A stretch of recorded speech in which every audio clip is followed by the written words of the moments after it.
ከዛ ወደ ትምህርታችን እንሄዳለን ማለት ነው። በጣም ጌታ ድንቅ ጊዜ እንደሚሰጠን እርግጠኛ ነኝ። በጣም ወዳችኋለሁ። ጌታ ኢየሱስ ዘመናችሁን ይባርክ። ተባረኩልኝ። ቀጥታ ማይካችሁ ሚውት ካደረጋችሁ በኋላ አትክፈቱ። እንደገና ደግሞ ወደ ላይም ሰዎችን አትጋብዙ። ምክንያቱም እየተናገርኩ እያለ ያሉበት ቦታ ጫጫታ ከሆነ ማይኩ እስኪዘጋ ድረስ አንዳንድ ጊዜ ይረብሻል። ይሄ ደግሞ ዩቲዩብ ላይ የሚጫን ቪዲዮ ስለሆነ በተቻለ መጠን እንዲህ ጸጥ ያለ ቢሆን ጥሩ ነው ብዬ አስባለሁ። ጌታ ኢየሱስ ዘመናችሁን ይባርክ። ክፍሉን ላውጣና አብረን ጸልየን ከዛ ወደ ትምህርቱ እንሄዳለን ማለት ነው። በጣም ሰፊ ጊዜ አልወስድም ዛሬ፣ በጣም ረጅም ጊዜ ስለቆየንም እናንተም ትምህርቱን ስትጠባበቁ የነበራችሁ ብዙ ሰዓት ስለቆያችሁ እርግጠኛ ሆኜ ነው የምነግራችሁ፣ ረጅም ሰዓት አላቆያችሁም። ቢያንስ 20 ደቂቃ ምናምን ይሆናል። ስለዚህ ትዕግስት እንድታደርጉ በጌታ ፍቅር እጠይቃለሁ። ሁላችንም እንጸልያለን። በዘላለማዊ ዙፋን ላይ ለዘላለም ጸንተህ የምትኖር ጸጋና ምሕረት በበለጸገበት በዚህ በከበረው ዙፋን ፊት ደግሞ ሴት ወንድ ባሪያዎችህን ያከማችህን ስንጫወት፣ ስናመልክ፣ ስንዘምር፣ እርስ በርሳችን ሰላም ስንባባል በመገኘትህ በቅዱሱ መንፈስ አማካይነት ደስ ያሰኘህን የባረከን አምላካችን፣ እውነተኛ የሆንክ አምላካችን፣ እንደተዘመረልህ የሆንክልን አምላካችን ከልባችን ለስምህ የተገባውን ክብር ምስጋናን እንሰጣለን። አምልኮና ስግደት እንሰጣለን። ክብር በሰማይ በምድር ላንተ ይሁን።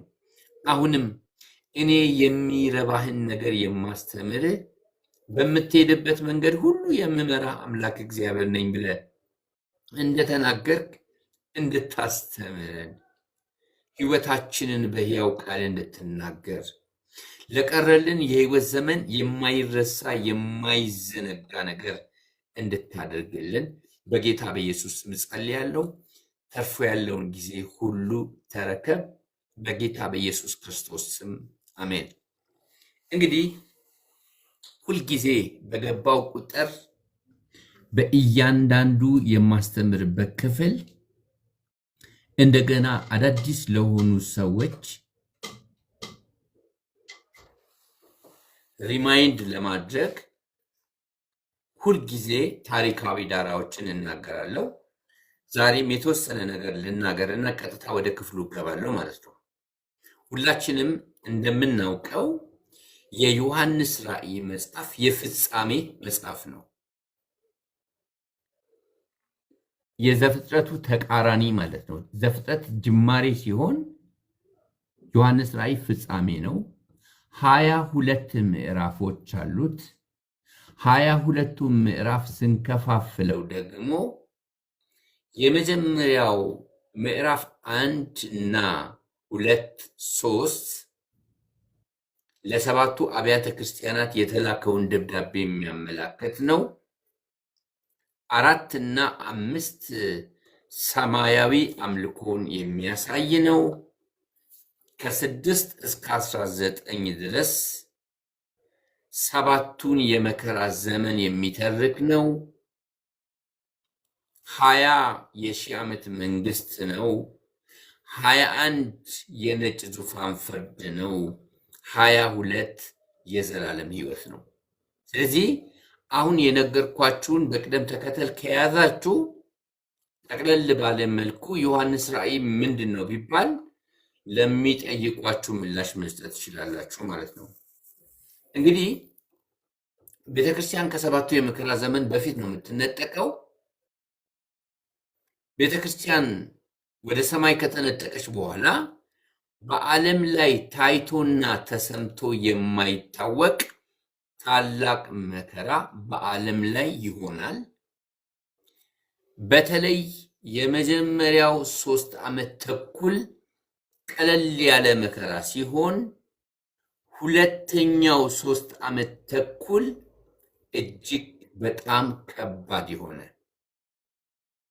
የሰውን ልጅ የሚያሰቃይ ለመዳን የሚመጡትን ሰዎችን ለማዳን ጭንቅ የሚሆንበት ከባድ የሆነ መከራ ነው።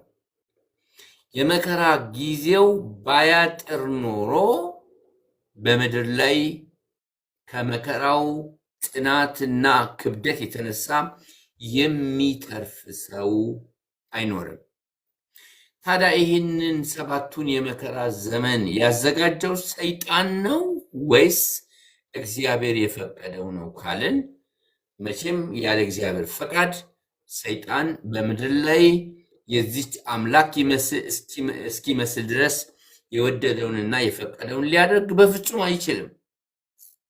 መከራው በእግዚአብሔር ሉዓላዊ ፈቃድ ውስጥ የሆነ ነው። በዚህ መከራ ውስጥ እግዚአብሔር የሚፈርድባቸው አሉ። የሚመጡ ጥፋቶች አሉ። የሚመጡ ውድመቶች አሉ። እግዚአብሔር ደግሞ በ7ቱ የመከራ ዘመን የሚያድናቸው የራሱ የሆኑ ሰዎች አሉት። ስለዚህ መከራው በጠላቶቹ ላይ ለመፍረድና ቅሬታውን ደግሞ ለማዳን ነው። ቅሬታ ተብሎ የሚድነው አብዛኛው ማን ነው ቢባል በጣም በተደጋጋሚ እንደነገርኳችሁ ቅሬታው እስራኤል ነው።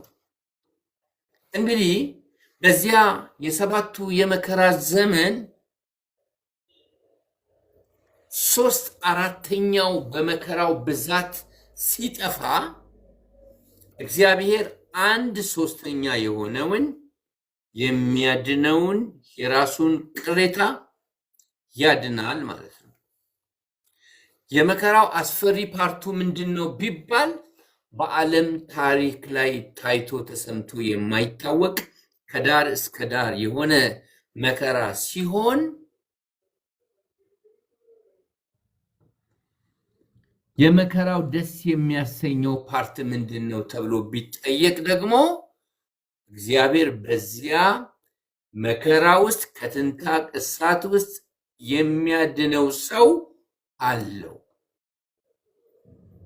ስለዚህ መከራው በአብዛኛው ለእስራኤል የተዘጋጀ የያዕቆብ መከራ ዘመን ይባላል። እንግዲህ የመጀመሪያው 3 ዓመት ተኩል የሚያልቀው ዮሐንስ ራእይ ምዕራፍ 11 ቁጥር 18 ላይ ነው ብዬ ነግሬያችኋለሁ። ከ12 እስከ 19 ድረስ ያለው ሁለተኛው 3 ዓመት ተኩል ነው ብያችኋለሁ። አሁን የምንገኝበት 17ኛ ምዕራፍ ነው። 17ኛው ምዕራፍ እና 18ኛውን ምዕራፍ የመጽሐፍ ቅዱስ ተማሪዎች ምንድን ነው የሚሉት? 17 እና 18 ታላቅ ጥፋትና ታላቅ ውድመትን የሚያመለክት ክፍል ነው ይላሉ። እንግዲህ መከራውም ቀስ በቀስ እየጨመረ የሚሄድ ነው። ማዳኑም ቀስ በቀስ ነው። እንደገናም ደግሞም ጥፋቱም ቀስ በቀስ ነው። 17ኛው ምዕራፍ ላይ 18ኛው ምዕራፍ ላይ 19ኛው ምዕራፍ ላይ መከራው ወደ ከፍተኛ ደረጃ ደርሷል። ስለዚህ ነው 17 እና 18ኛው ታላቅ ጥፋትና ታላቅ ውድመት የተዘገበበት የመጽሐፍ ቅዱስ ክፍል ነው። ራእይ 17 በጉ በአውሬውና በመንግስቱ ላይ ደረጃ በደረጃ ድልን ይቀናጃል። በማን ላይና በማን ላይ? በአውሬውና በመንግስቱ ላይ ደረጃ በደረጃ ድልን ይቀዳጃል። አንዳንድ ጊዜ ኃጢአት በዓለም ላይ እየበዛ ሲመጣ ሰይጣን እንደፈለገ ሲፈነጭ ሚሰማን እግዚአብሔር ምን ነክቶት ነው? አቅማቶ ነው ወይ ይውረድ ወይ ይፍረድ እያሉ ሰዎች ይላቀቃል። ማን ነው በእግዚአብሔር ላይ ይናገራሉ። አላስፈላጊ ቃላቶችን እየተጠቀሙ ይናገራሉ። እግዚአብሔር ግን ምንድን ነው የሚያደርገው? ዝም ይላል። ጥፋት መጀመሪያ ይመጣል አይደል? ነገሩ ግን በጥፋት ተጀምሮ በጥፋት አይጠናቀቅም። ድሉ የማታ ድሉ የማን ነው? የጌታ ነው። ስለዚህ እንደፈለገ ሲፈነጭ፣ ሰይጣን እንደፈለገ ሲፈነጭ፣ መጨረሻ ላይ ድሉ የሱ እስኪመስል ድረስ እንደፈለገ ሲፈነጭ፣ መጨረሻ ላይ የጌቶች ጌታ የነገስታት ንጉስ ጌታችን ኢየሱስ ክርስቶስ ድሉን ምን ያደርጋል? ይቀናጃል። አሁን ዓለም ላይ ስትመለከቱ በዚሁ የሚጠናቀቅ የዓለም ታሪክ በዚሁ የሚጠናቀቅ ነው የሚመስለው። በየቴሌቪዥን መስኮቱ እየተገለጡ መብራት አጠፋለው፣ ፀሐይን አጠፋለው፣ ጨረቃን አጠፋለው፣ ጨለማ በጨለማ አረጋለው፣ ሲኦል ከታለው እያሉ በሚዝቱበት ሰዓት እውነት ነው እነሱ እንዳሉት ነው የሚሆነው ብለን ነው የምንፈራው። መጨረሻ ላይ የሚሆነው የጌታ ነው። ድሉ የማን ነው? የጌታ ነው። ስለዚህ ምዕራፍ 17 በሃይማኖታዊ ዘይቤ ላይ እግዚአብሔር ፍርድ ይሰጣል። ምዕራፍ 17 ዛሬ የምንመለከተው ሃይማኖታዊ ሰይጣን በሁለት መንገድ ነው የሚሰራው። ምዕራፍ 17 ላይ በሃይማኖታዊ ነው። በሃይማኖታዊ የህዝቡን አቴንሽን ይስብና ከዛ በኋላ ቀጥታ ወደ ፖለቲካ ይቀየራል። ሰይጣን ሁለት ነገርን በዓለም ይጠቀማል። የመጀመሪያ የሚጠቀመው የትውልድን አቴንሽን የሚስብበት ሃይማኖት ነው። ሁለተኛ ሃይማኖት እንዲና እንዲህ ያደርግላችኋለሁ፣ እንደዚህ እንሰራላችኋለሁ፣ እንደዚህ ይሆንላችኋለሁ፣ አብረን ተባብረን እንሰራለን ብለው የህዝቡን አቴንሽን በሙሉ ካገኘ በኋላ በራሱ ቁጥጥር ስር ካስቀመጠ በኋላ ኃይሉን ይገልጣል። ፖለቲካዊ ኃይሉን ይገልጣል።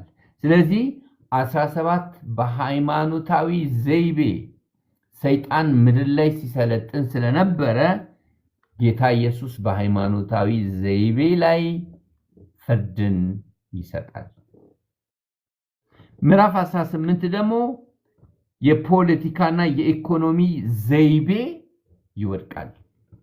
ያንን የሚጥለው ማን ነው ቢባል ያንቺና ያንተ የኔ ጌታ ነው ማለት ነው።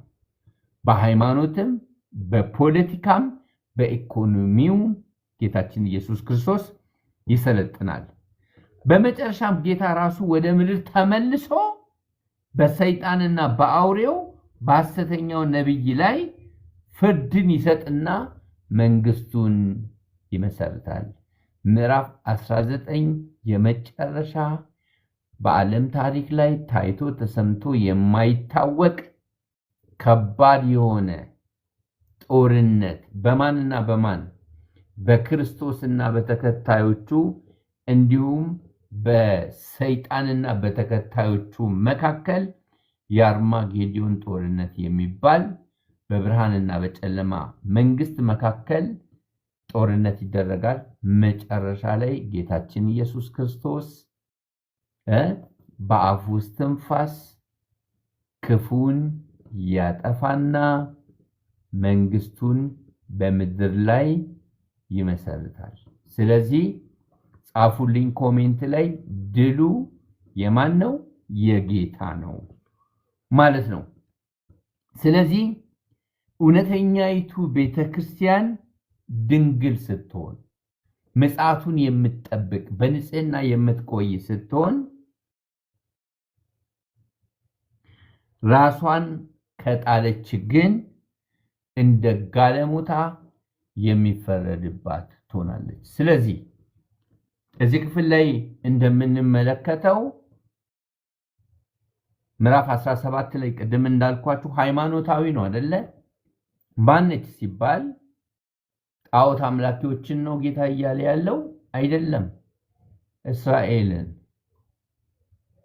የእስራኤል ሃይማኖተኞች ናቸው ኢየሱስን አሳልፈው የሰጡት። ሃይማኖት ጤናማ ይመስላል። ሃይማኖት የሰይጣን መናኸሪያ ነው። ሃይማኖት የሰይጣን መጠቀሚያ ነው። ሃይማኖትን ሰይጣን ይጠቀማል። ባዕድ አምልኮ ሰይጣንን ከሚገልጠው በላይ ነው ሃይማኖት ሰይጣንን የሚገልጠው። ስለዚህ ሃይማኖት ገዳይ ነው ሲባል ሰምታችኋል ከዚህ በፊት።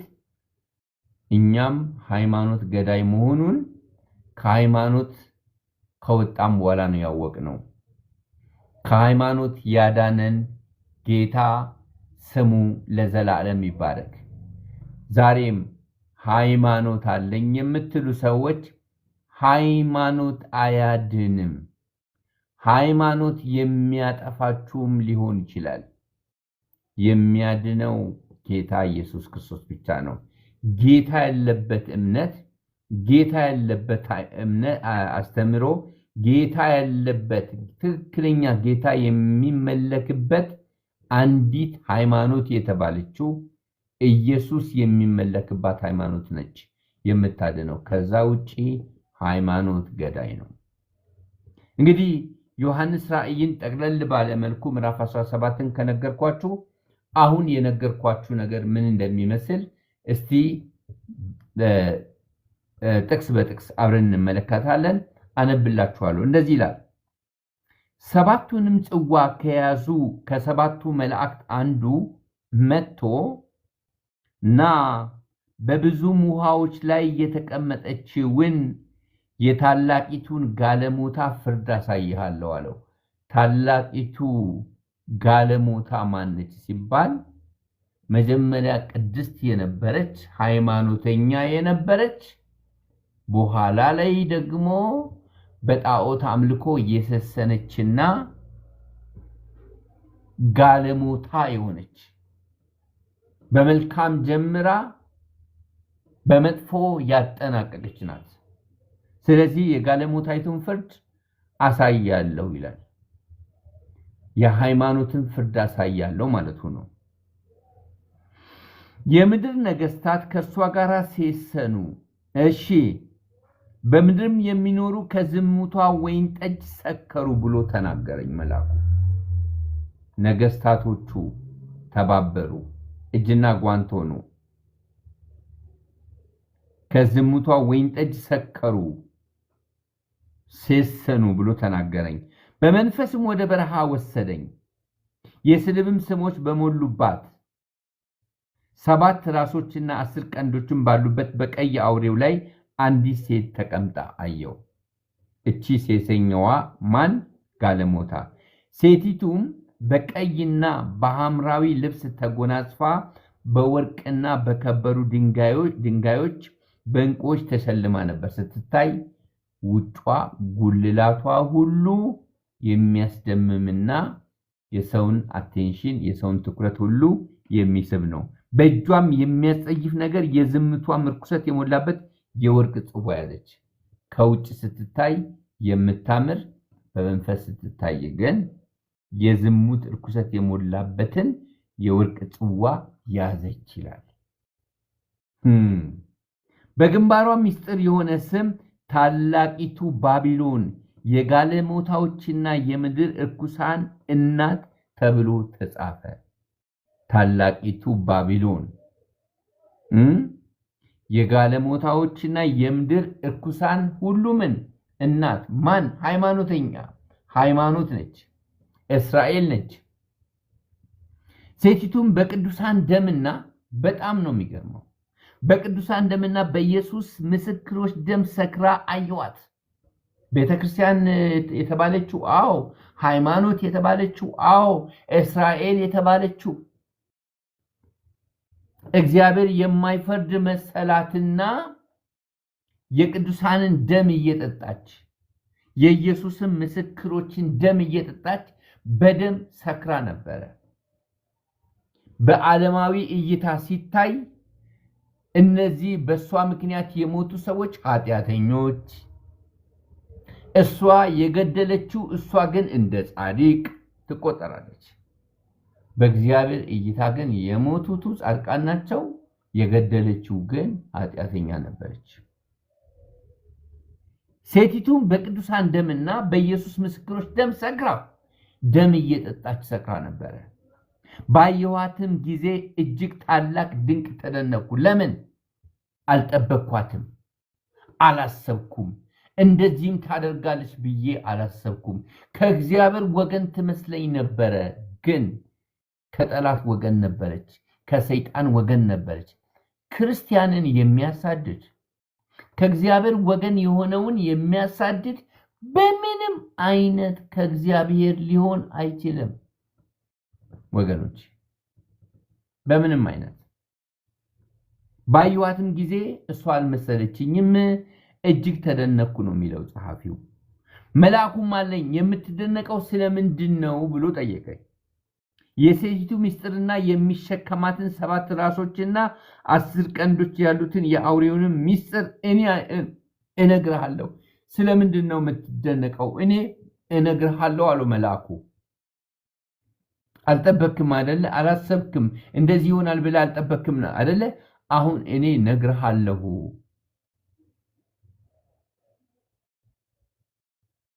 ያየኸው አውሬ አስቀድሞ ነበረ፣ አሁንም የለም፣ ከጥልቅ ይወጣ ዘንድ አለው፣ ወደ ጥፋትም ይሄዳል። ስሞቻቸው ከዓለም ፍጥረት ጀምሮ በሕይወት መጽሐፍ ያልተጻፉ በምድር የሚኖሩ አውሬው አስቀድሞ እንደነበረ አሁንም እንደሌለ ነገር ግን እንዳለ ሲያዩ ይደነቃሉ። አውሬው የነበረ ነው። አውሬው አሁን የለም፣ ከትንሽ ጊዜ በኋላ ይገለጣል ሲባል አውሬው የነበረ ያለና የሚኖር ነው። ባለፈው ዘመን ሰርቷል፣ ወደፊት ይሰራል። አሁን ግን ተደብቆ ነው ያለው ነው አውሬው። በተለይ በቤተክርስቲያን ዘመን አውሬው እንደ ልብ እንዳይሰራ የሚከለክለው ምንድነው? ቤተክርስቲያን ነች።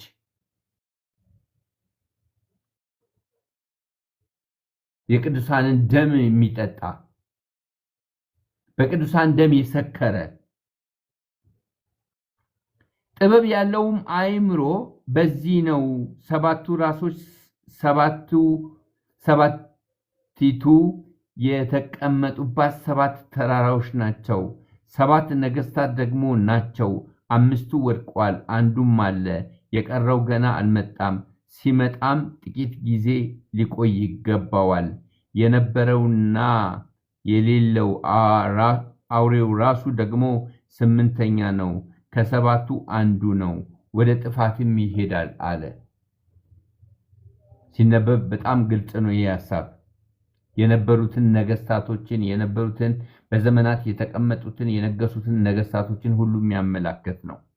ያያቸው 10 ቀንዶች ገና መንግስትን ያልተቀበሉ 10 ነገስታቶች ናቸው። ዳሩ ግን ከአውሬው ጋር ለአንድ ሰዓት እንደ ነገስታት ስልጣንን ይቀበላሉ።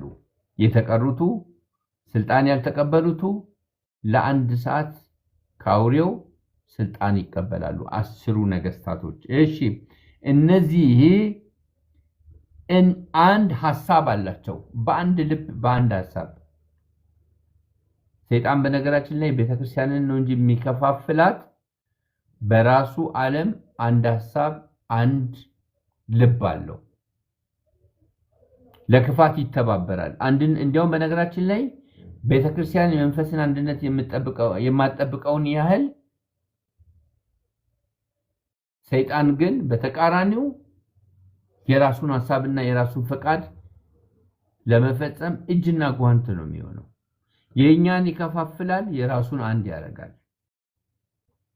ስለዚህ አንድ ሐሳብ አላቸው። ኃይላቸውም ስልጣናቸውም ለአውሬው ይሰጣሉ። በአንድ ሐሳብ እነዚህ በጉን ይወጋሉ፣ በጉም የጌቶች ጌታና የነገስታት ንጉሥ ስለሆነ እነሱን ድል ይነሳል። ሃሌሉያ።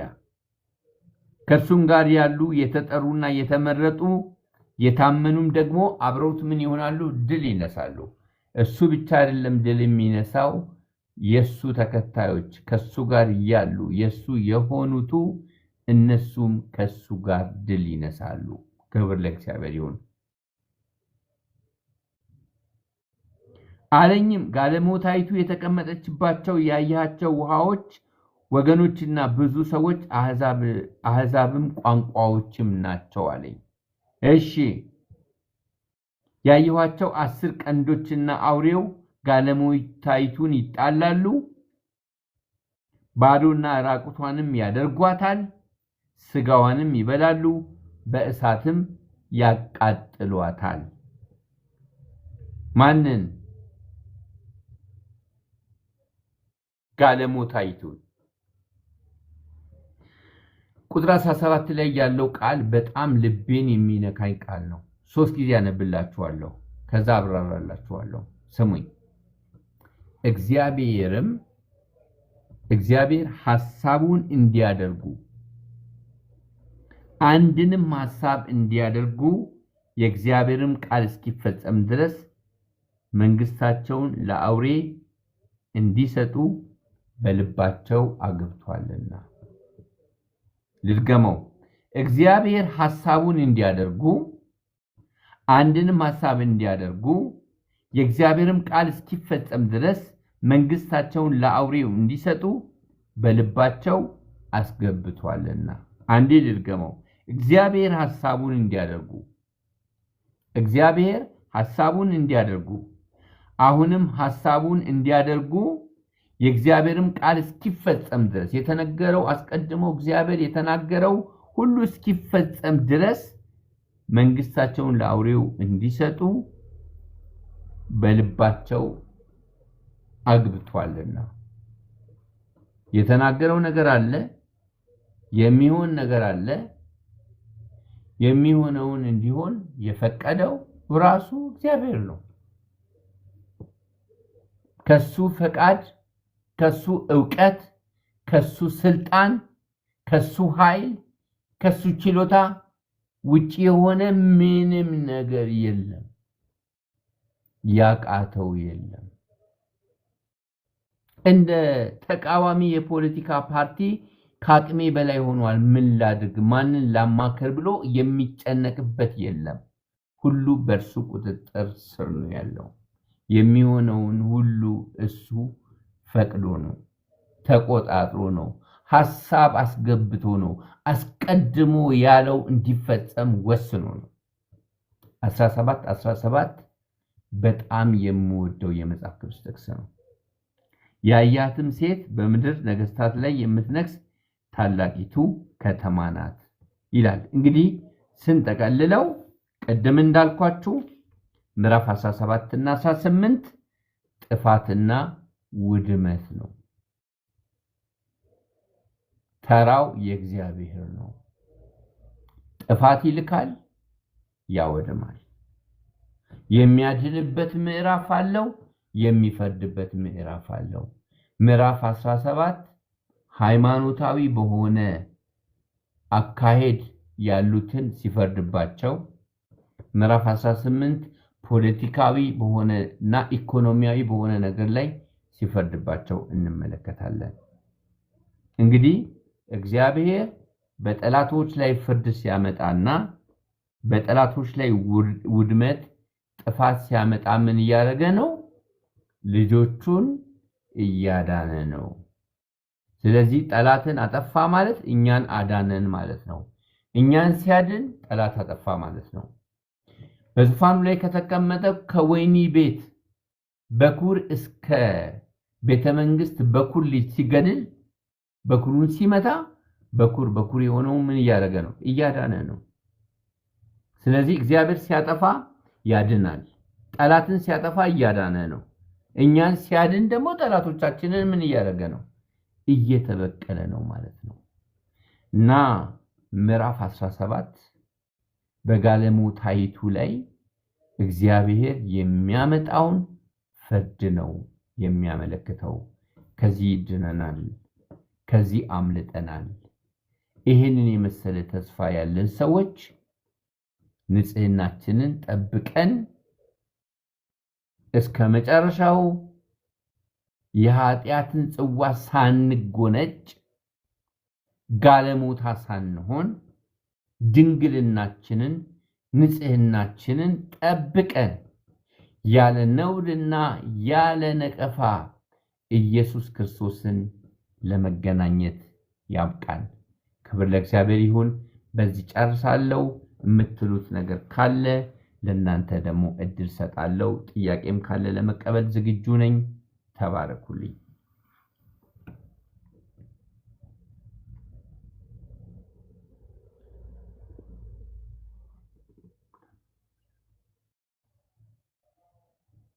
Praise God.